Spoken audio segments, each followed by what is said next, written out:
We're going to devote our energies to sports and gardening, all the cultural pursuits as far as they're concerned. In fact, we're going to put the goons to sleep. Meanwhile, we dig.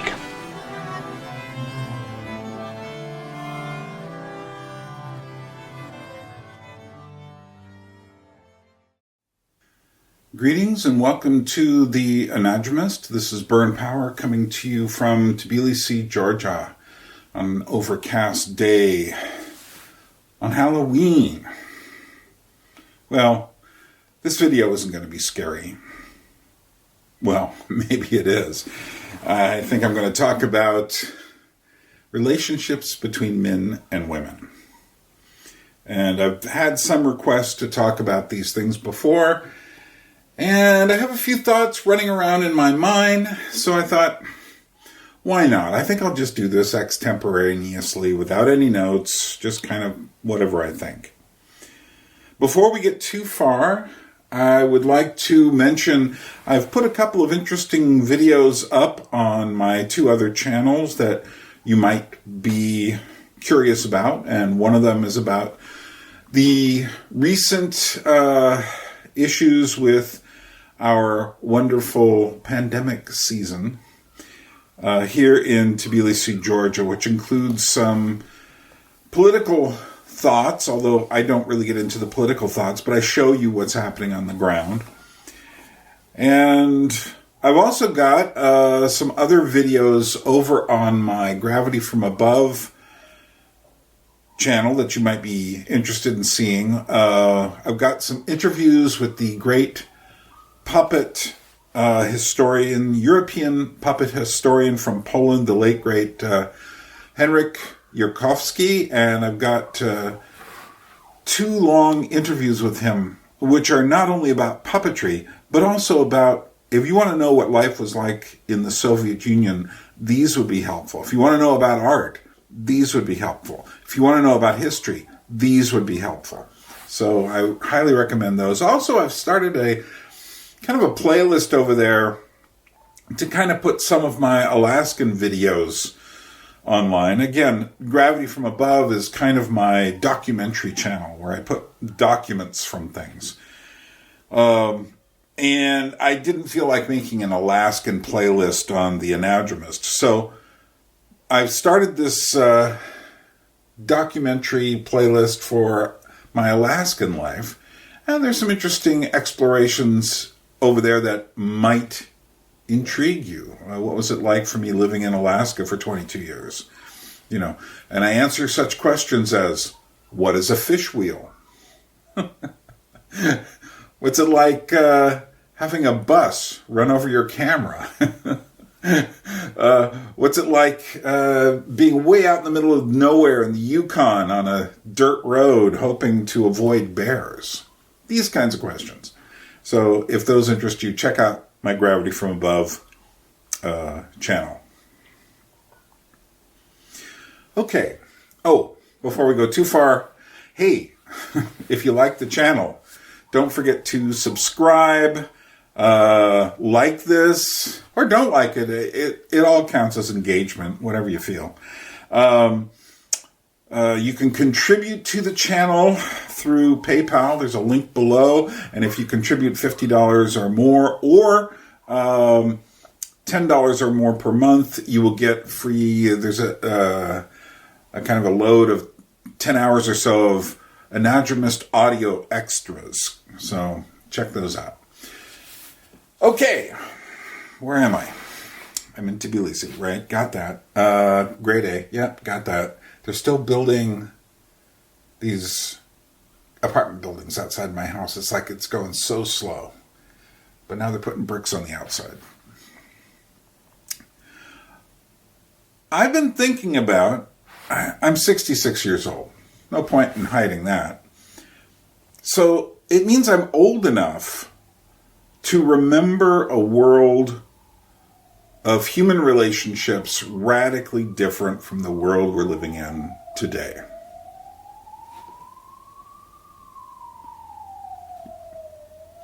And I am especially old enough to remember a world of male-female relationships.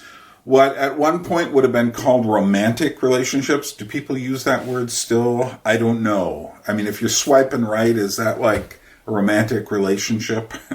I don't think so. Or what would have been called courtship.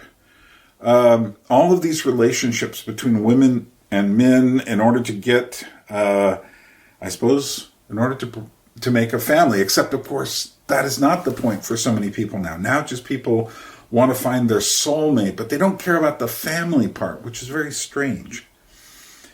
So I'm just going to go over some of the decades that I'm either really familiar with, starting in the 1950s, where I was born, or that I remember. And it's amazing how much things have changed. And if you are anywhere younger than me, you stand a good chance of being utterly confused about these relationships, unless you've been married and happily married and plan on staying that way. That would be probably the only people who are mildly certain of what they should, how a relationship should go. And it seems like everyone else, probably pretty confused. And just a word about myself. I'm not going to go into my own personal history with these things, which is quite complicated. And more than once I've been asked, how come you never got married, Byrne? And these kinds of questions, which I don't feel this is the kind of forum to go into that thing on. We'll just say there are good reasons and has to do with exactly the kinds of things we're talking about, the changing times. And it also has to do with personal things inside of me growing up as the product of a single parent household, just my mother. Anyone who tells you that a single parent household is just as good as a family really, really, really has no idea what they're talking about. That sets you back on almost every relationship in your life as you go forward. And I think that's pretty conclusive. The evidence, the research done on that sort of thing is pretty conclusive. But the very fact that people bring that up and are confused about it these days is exactly the kinds of insanities that have developed over the years. Now, one thing I'm not going to do is, if I start in the 1950s, I could have, started back in the 1850s, or started back in the Middle Ages, or started back in the Roman times, or in the biblical times. It's not my intention to give any sort of history. It is my intention, though, to bear witness to the changes we have gone through. And I would say there is a gold standard. And the gold standard is marriage with family. The fact that I don't have it doesn't mean my life is somehow worthless. And anyone who has that kind of weird envy or weird resentment, it's just like, well, are you saying I can't? And I'm sitting there going like, no, like I say, we're living in these very strange times. But I still think the gold standard is a family, male, female, children produced by themselves. That's the gold standard. Does everyone come up to that? No, hardly. Many people don't. And even people who do don't have necessarily a perfect or sometimes even a great relationship. So, 1950s. That's when my mother had me, 1955. And during those years, the gold standard, marriage and a family, was the norm, at least on paper. And I say at least on paper because, well, things have never been perfect. There have always been bad relationships. There have always been difficulties. Nevertheless, I think societally, everyone agreed that was the thing to look for in your life. And what had happened was, in the post-World War II era, certain kinds of moral strictures that have always been there, like the Bible, is pretty clearly against divorce. But at that point, it's also, well, the Bible is very vague on some points. Sometime I might discuss how I see the Bible in relationship to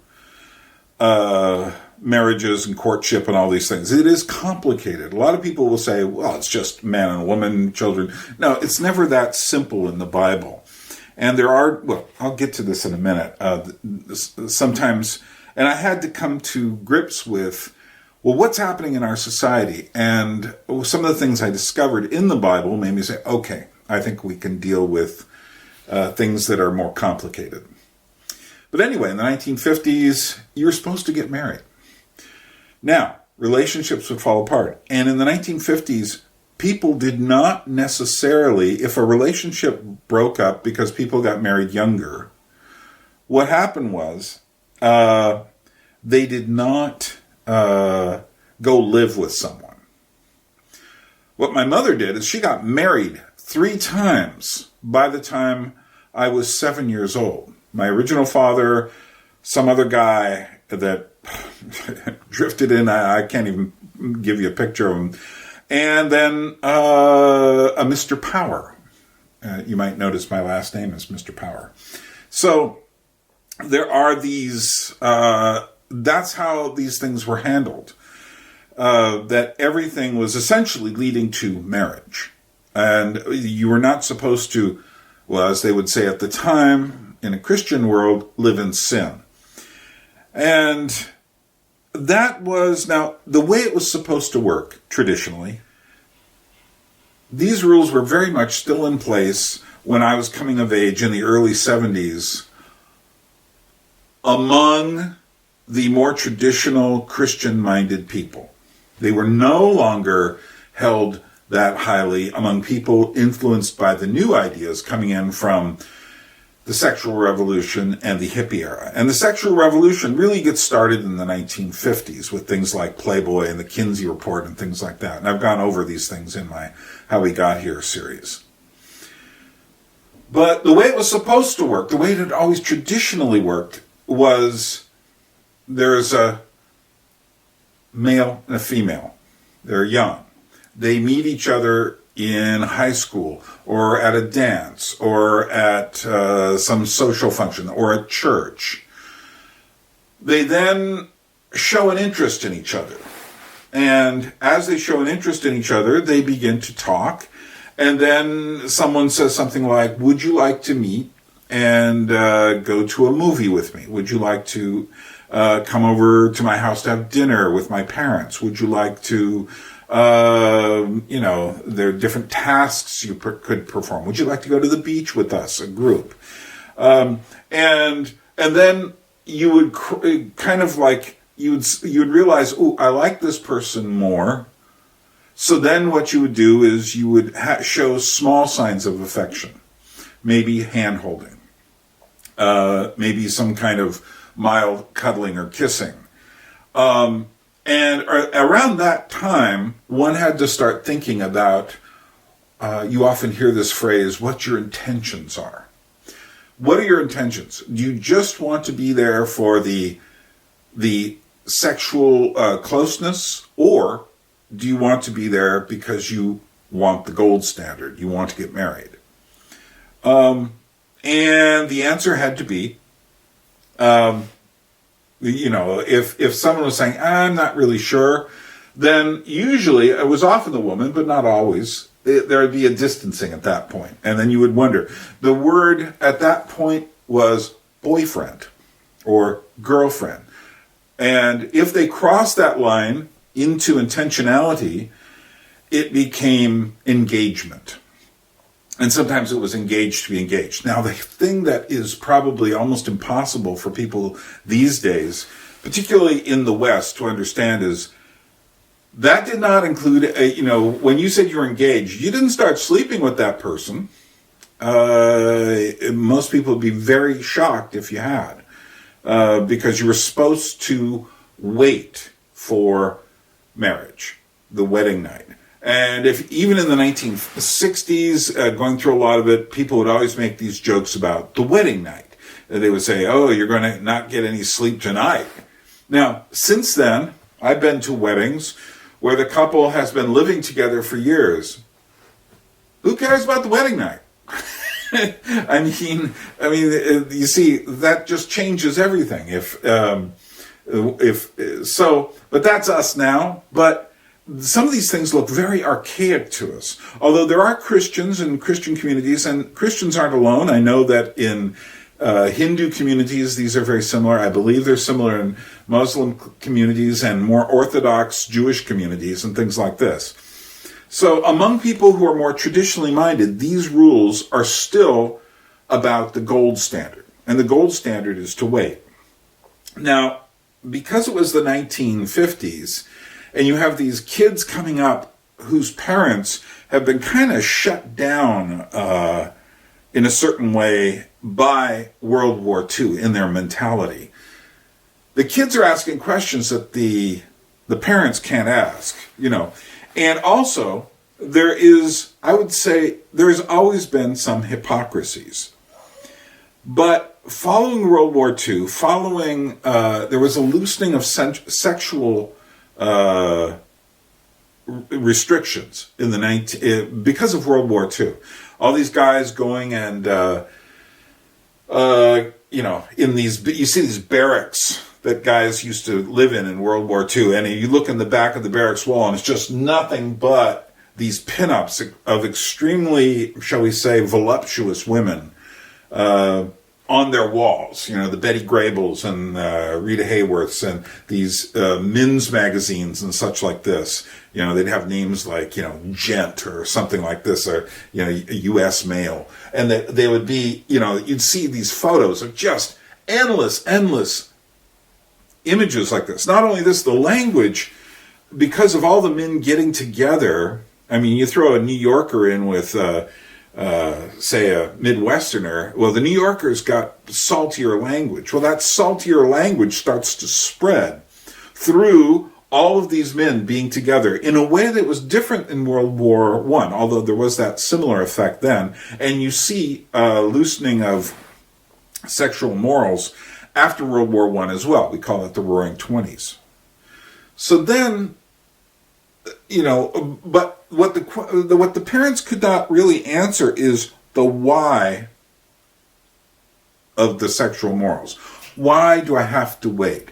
And they would answer things like, well, the Bible says, the Ten Commandments, we've always done it this way, tradition. And in fact, you can think of the Fiddler on the Roof, and they sing that song, tradition. But the point of that movie was also to question those traditions. So what's happening is you're starting to get a little bit, the rock and roll music of the 1950s, by our standards today, is completely innocent. But by their standards then, was questioning some of these boundaries. Not in the kind of way that would happen in the 1960s, but certainly more than had been done in the past. And the truth is that the parents' generation did not have much of a rational answer for why. Now, the big thing that changes, and I've gone through the what changes in how we got here, but one of the big things that changes is the sexual revolution, which, as I said, is a loosening of the moral structures. And you also have the new thing that's added to this mix is the pill. And the pill now allows women to have direct sex without worrying about pregnancy that much. And also there are stronger antibiotics for sexual diseases. STD, that's what we've done these days. It's like, it used to be, like venereal disease. I love the name of that, venereal disease. Now it's STD. George, you might remember George Carlin's take on language in our times. And to me, STD is just like one of these many phrases we have that just completely abstract the thing. Ooh, you've got an STD. Ooh, you've got a venereal disease. I like that. Anyway. So you've got better antibiotics, you've got the pill, you've got the loosening of morals, especially through the men's world in World War II. You've got a lot of hypocrisy. A lot of people saying, I don't want you, my son, to live X way, while the parents are increasingly living this with the fruits of the new technologies and the new morals. Well, they're not really new morals, the new immorality, we'll say. And then in the middle of all of this, Playboy clubs, James Bond movies, kind of co-ed colleges and universities. In the middle of all of this is dropped LSD, acid, drugs, the hippies. And the hippies essentially were the group, they were the generation who finally said, you can't answer any of our questions. You just keep giving us the same old stuff over and over. So we're rejecting all of your rules, and especially all your rules about sex. We don't want anything to do with it. So, at that point, I think it was Paul Kantner says, it wasn't that, he just basically said, there were no clothes. It wasn't that it was fashionable. There were no clothes. And, a lot of the drifting people from that generation, drifting from New York to San Francisco to Oregon, the swinging 60s and all of this, all of the traditional structures for sexual relationships broke down within this, the hippie demographic, we'll say, roughly from the people in their late teens and 20s. And the new music was basically saying the same thing to them. The films were starting to say the same thing, although the films, because films cost more money to make than a record album, these things were always a bit behind, and it would be the 1970s when the films really started to share this message. But essentially, the way the new courtship rules worked were, for the hippie generation, was, hey, I dig you. And it's just like, oh, really? And why not sleep with multiple partners? What we would now call, by the rather kind of Pollyanna-ish word, polyamory, which back then would just be called orgies and multiple partners and things like that. What you now find is that the so many of these barriers broke down within this demographic. Now, you have the media comes in, tries to make sense of this. All this stuff is happening. And the media, at first, is more on the side of the traditions. But eventually, they slide more into the new open relationship ideas. And then you have all the people who are not hippies, which is the vast majority of people, the older folks, a good majority of the younger people in school. I mean, if I think of my high school in 1969, 1970, there were 2,000 students in the school. I would say 50 to 75 were probably serious hippies. The rest of them were trying their hardest to ignore it. So when I went to high school, this is very interesting. How can I even explain this? People did not. You just didn't hear that much about people sleeping around. Even among the hippie students, it wasn't something that was discussed openly that much. They may have been sleeping around a bit. We're talking high school students here.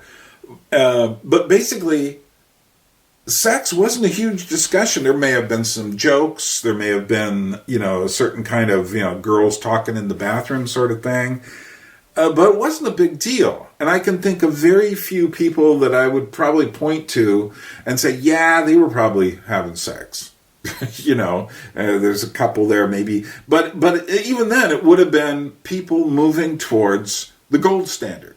That is to say, they were high school sweethearts, that kind of thing. This is 1970. So what starts to happen is there starts to be, I would say the 1970s for a vast majority of people is a negotiation with how much of the stuff that was unleashed from the Pandora's box of the 1960s is going to be a part of our world. And you can see by the time you get to disco music, the answer is going to be an awful lot. Because disco music wasn't about the hippies. It was about the common people who want to dance and wear clothes and stuff like this. And this club culture starts to coincide with the older hippie ideal and the sexual revolution, kind of blending them, adding more drugs to the mix, adding more this lifestyle. You also start to get, during the 70s, the gay rights movement comes to the fore, the women's movement comes to the fore. By the end of the 70s, you start to really get an anti-abortion movement going, and I cover all this in the How We Got Here, talking about the origins of the culture war. But what I'm talking about right now is not the culture war stuff. I'm talking about just how people, particularly men and women, functioned trying to, the mating rituals, the courtship, what was going on. Now, I can say, since this was, the primary time when I was a teenager and in my early 20s, obviously I was paying attention to this stuff then on a very practical level. And now, since I was in a Christian milieu, the rules were, I would say, modified 50s. That is to say, we still believed you should wait until marriage. Some people had come out of the hippie milieu and were in a, shall we say, in a period of dormancy, waiting to get married. But among these, in the bigger world, the secular world, the rules were breaking down more and more. And one of the biggest rules to break down was, why shouldn't we live together before we get married? And then there was the question of, should you live together? Should you not live together? Within my Jesus People group, the living together before marriage was kind of like verboten.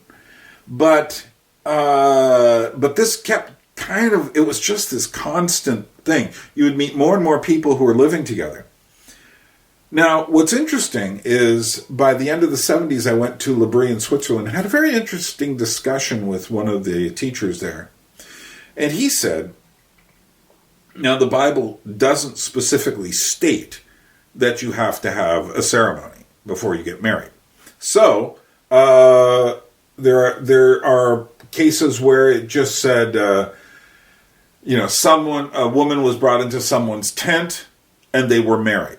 It doesn't describe a ceremony, because in the ancient Hebrew model, and you get this feeling very directly with Paul's discussion of these things in the New Testament.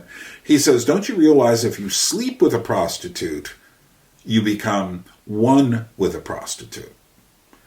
Now, of course, many people are saying to themselves, well, jeepers, that would make you become one with a lot of people, especially people today, or people who are in their 40s or 50s, who have slept with far too many people. But what this friend of mine said, who was a teacher, was that rather than discourage these people who have slept together, we should encourage them to make their relationship, which is already one of being united in that special sense, we encourage them to make it a real serious commitment of actual marriage. And I still hold to this ideal today.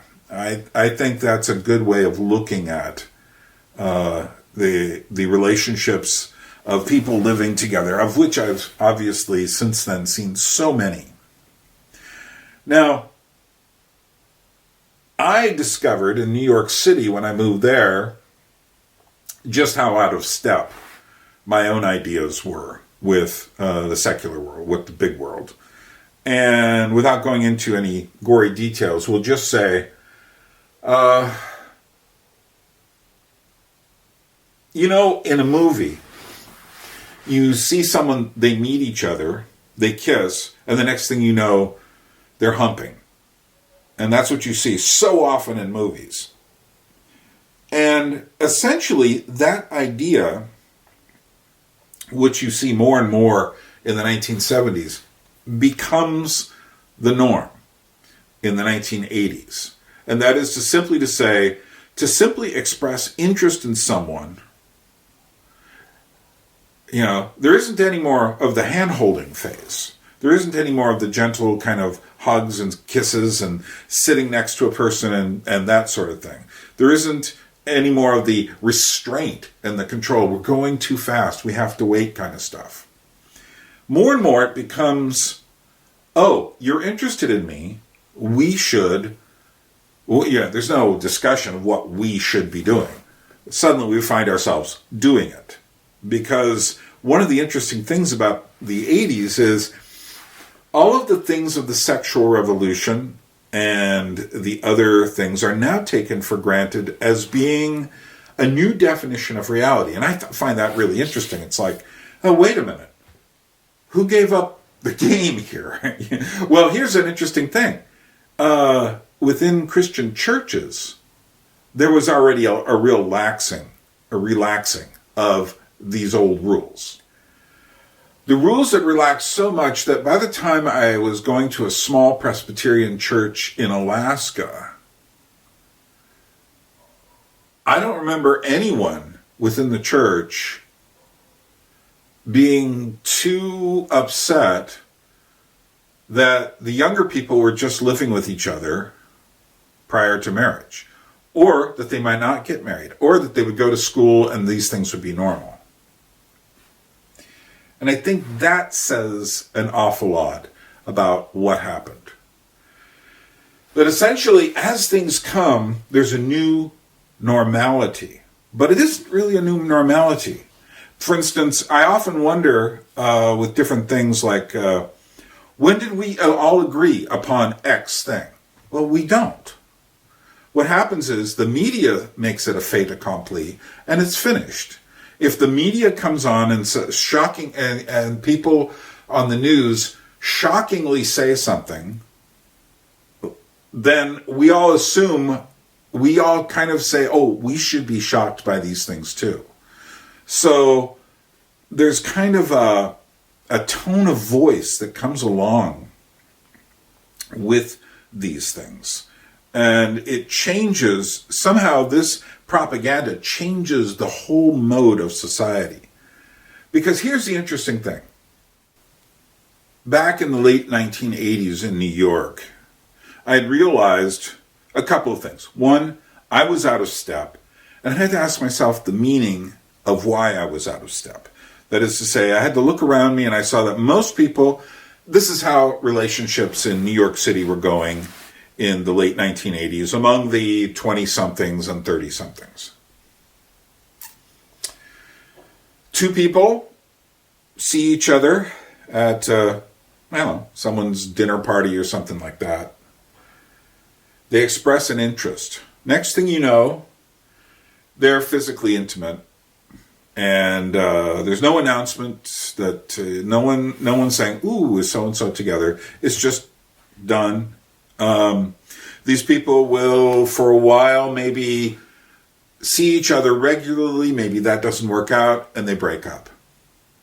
Then later, it's what you see is maybe they do stick around together. But here's the thing. In this new idea that you just it's kind of like they break up because they find out things about each other. See, in the old system, the reason you took everything slowly and waited until marriage was because there was a recognition that the sexual act of penetration was a uniting of people. There's something special that goes on there. And anyone who just says, oh no, there isn't, really, you're not in this discussion. You're part of the problem.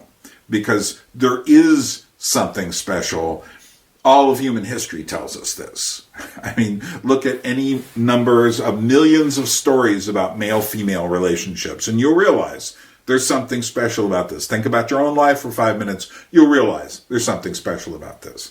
So, but I've heard those arguments. I've heard people say, well, we can live any way we want. Well, you can live any way you want, but what will be the result of living that way? Well, here's the way here's how it actually seems to work from my outsider perspective. Two people see each other in a room. And then they, eventually the word hook up would be, which I've always thought was kind of like two trains coupling, or, connecting the tractor to the trailer on a semi, or, it just has this mechanical sound. So they hook up. And of course, in the beginning, it's great. But you see, what's happened is these people have already become emotionally attached to each other. Unless, and I have met people like this, they've got to the point in their lives where they can divorce themselves from any sort of physical intimacy, from any sort of interior life. And so that's a scary thing that has happened to people, is they've managed to separate the emotions of life from the physical details of their own body. As long as they're getting some sort of orgasmic need met, they're fine. So what really happens is these people get connected in a way. Now here's the thing though, is they can't talk about it to each other. You don't want to use the word love too soon, because love is, what is love? That's like too much of a, ooh. And I've heard people say, we shouldn't use the word love anymore. And fascinatingly, what do people call each other these days? Partner. It's just like, talk about an abstract phrase. It's just like, meet my partner. Why, are you in business together? Because I'm sorry, that is a ludicrous phrase, my partner. No, you see, that's the problem. We don't have words anymore. When you're in a zone nobody in history has ever been in before, we don't have words for that. And that's what that means. Because, okay, so these people are together for a while. They're physical. Maybe they're even living together. But what eventually happens once the hormones start to settle down is the brain shows up like a detective on the scene, saying things like, where were we on the night of April 7th? What are we doing here? Who is this person? You realize that little twitch, that little foible you saw in this person when you first met them? You realize, of course, that's connected to this psychosis, right? You realize this is connected to this neurotic behavior. You realize this person is not really ever going to settle down. You realize this person is really got a screw loose. You realize this person does not know how to govern their anger at all. You see, because what the older system taught you was, for instance, these are things I was taught in my Jesus People group, and it was very good counsel. You don't know a person until you work with them. If you don't work with the person, you don't know them. You don't know a person until you argue with them. I know more than one relationship where the people got together, they were just like so in love, never had an argument, years and years go by, children have been engendered, and they have their first major argument and break up, because suddenly it's like, oh my God, we're arguing. Because it's all supposed to be like some sort of Disney fairy tale, and it isn't. Interestingly enough, I have a friend here in Georgia who tells me, I don't understand that. Of course you argue. That's just part of what marriage is about. It's just like, you don't give up on someone because of that. The next thing is that you don't know someone if you don't know how they deal with money. See, a lot of people would say, like, well, of course you have to sleep with someone before you marry them, because otherwise it's kind of like you won't know if you fit together. It's almost kind of like, I need to try the car out before I buy it, which to me just has this sound of the most selfish, like clutching, greedy behavior you can possibly imagine. And at the same time, they don't know how this other person is with money, work, anger, for instance. And there are other things you need to know about a person, because those are the things that are going to sink the relationship. Yeah, the sex is important, but the sex in human relationship is more like the ultra super glue. It puts people together. It emotionally welds them. But here's what's happened. By the time you get to the late 80s, you have people who are emotionally welding each other to a kind of a really kind of lightweight rubber cement glue. And then what happens is they go a little farther. They don't want to call it love.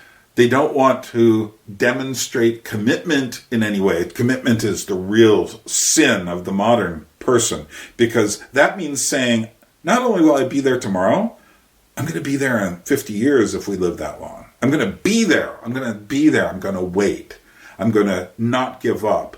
You know, it is death to do us part.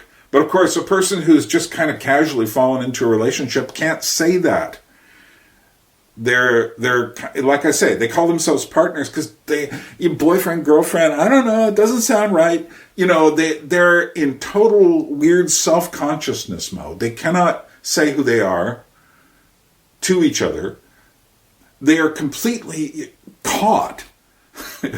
You know, they don't know what their relationship is.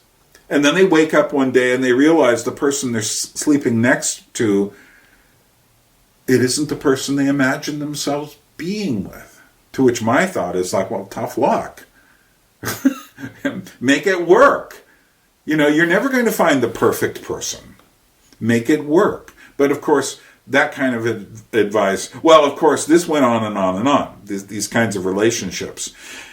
And of course, interestingly enough, back in the day, I love that phrase. What is that day? When I was young, if someone said they were going to sow their wild oats, what they usually meant is something pretty mild. They meant I want to date. I want to date around. Even the word dating today, if someone says they're dating someone, I just go like, I have no idea what you just said to me. I mean, and this is true for Christians, non-Christians. The word dating doesn't mean anything to me anymore. Because when I was young, the word dating meant something a part of this courtship ritual that ended in marriage.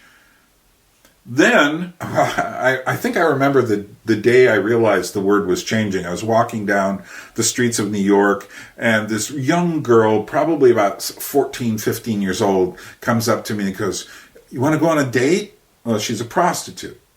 You know, so dating in the porno world meant just sex. In the prostitution world, sex.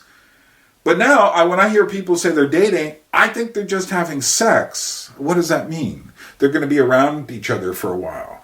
Again, it's like now that, becoming one with someone, there's nothing behind it. You know, we're down to Elmer's glue by now. You know, maybe that's too strong. We're down to really bad, dried out super glue that just, kind of just doesn't really work. It's stuck in the bottle. So what's happened over time, though, is that, for instance, like I was talking about experimenting. Well, that's the word used now. It's not sowing your wild oats anymore. Which may, in the 1920s, that meant sleeping around with if you were a flapper or part of the 20s generation. But these things would come and go. But now, I hear the word experimenting. I've heard people say to people with my own ears things like, well, one girl says to another girl, well, have you slept with another girl yet? Like it's a natural part of the pre-marriage experimentation, that we should all now just be more, fluid, gender fluid, sexually fluid. We should just be open to experiences, which to me is absurd because the same rules. We are biologically the same people. And I think spiritually inside of us we're the same people. And what that means, if we're the same people, was you can say and do whatever you want, but there's what's the proper tool here? A rake? No. There's there's a dagger, there's a claw, there's something going into your heart, ripping it up. Nonetheless, it may be making you more isolated. It may be making you more emotionally walled off. It may be making you more like purposely naive. But by the time we get to the 21st century, we've got some new additions to the stew, which were never there before, which have really, I think this is why I've been thinking about these things, just the insanity of relationships these days. We throw into it how many gallons of pornographic ink, except it's not ink anymore, it's digits. How many billions of digits used on pornographic stuff, and this affects everyone, it affects, there was something happening even in the 90s. I remember guys were seeing too many pictures of beautiful women in magazines. And so they wanted that woman. But the problem is every woman isn't that woman. A couple of friends of mine, I'm not going to go with that story, but okay, so that throws one huge bomb into the mix. Another thing thrown into the mix is online dating, particularly insidious devices like Tinder, and which end up being more and more about the mechanical thing, hooking up.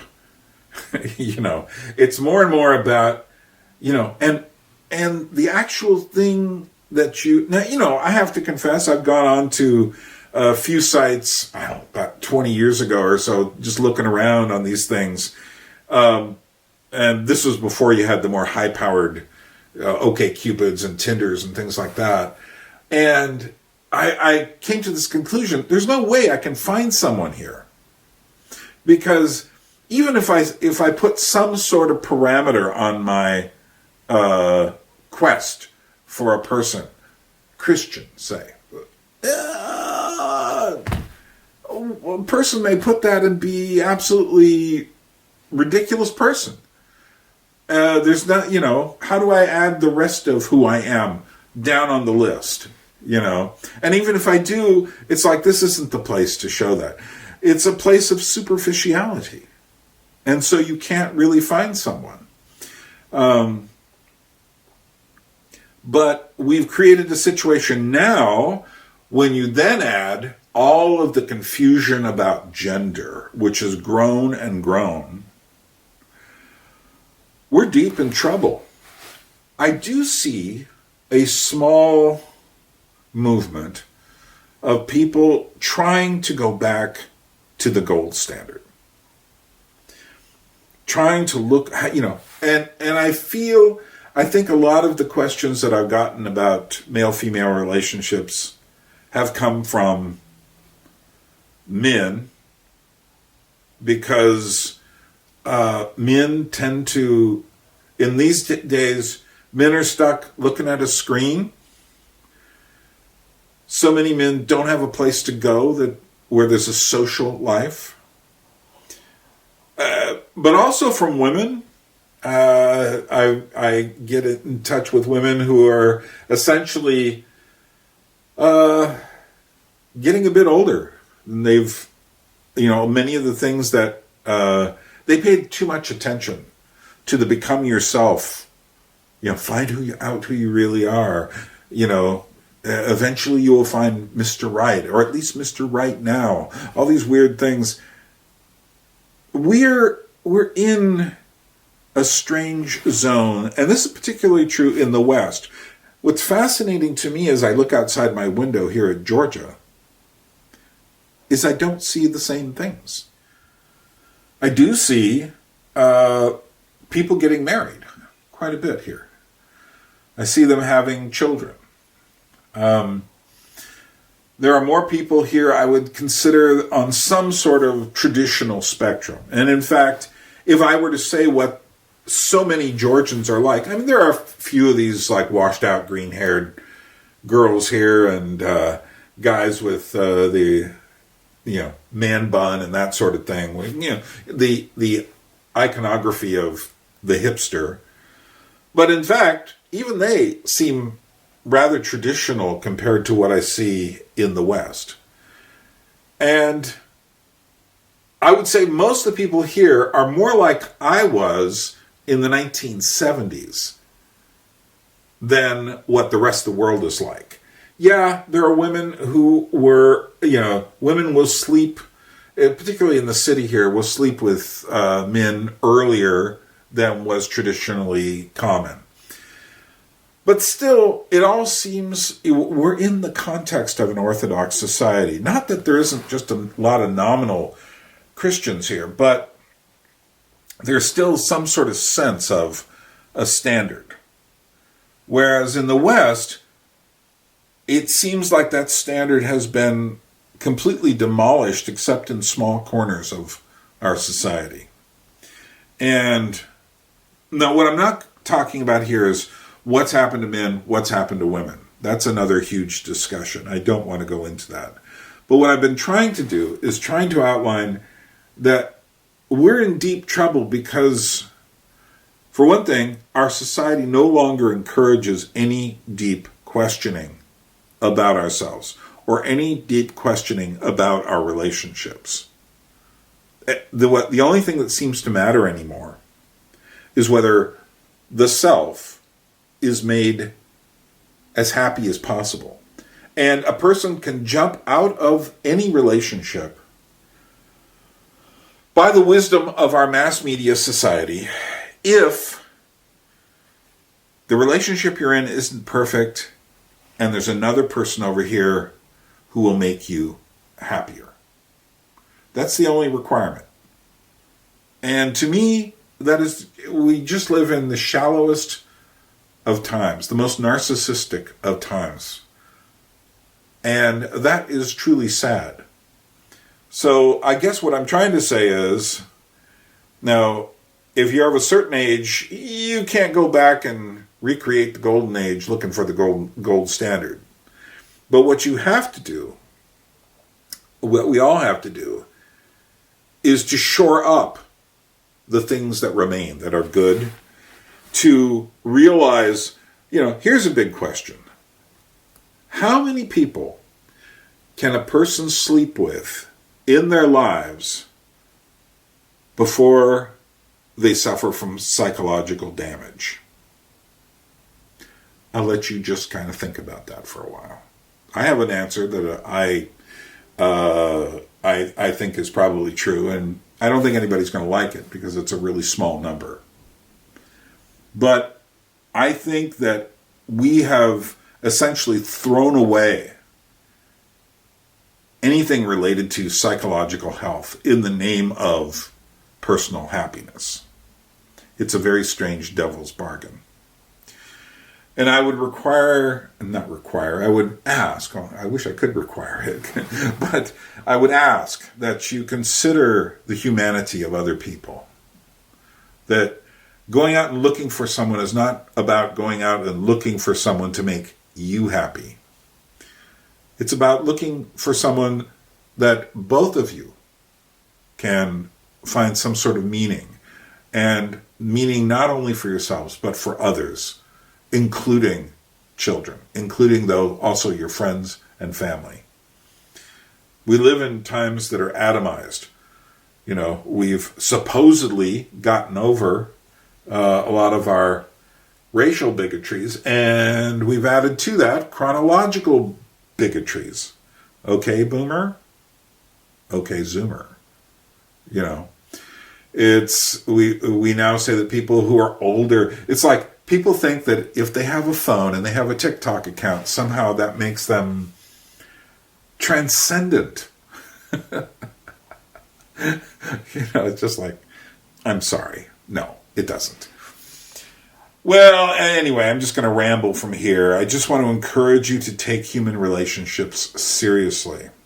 I don't think we can live quite the way we ever lived in the past, but I think we can make more strides towards encouraging each other to live in a way that is more respectful of each other, and to recognize also the degrees of human damage you are going to run into in other people, and not to be afraid of it, but to learn to forgive and learn to understand and learn to help each other.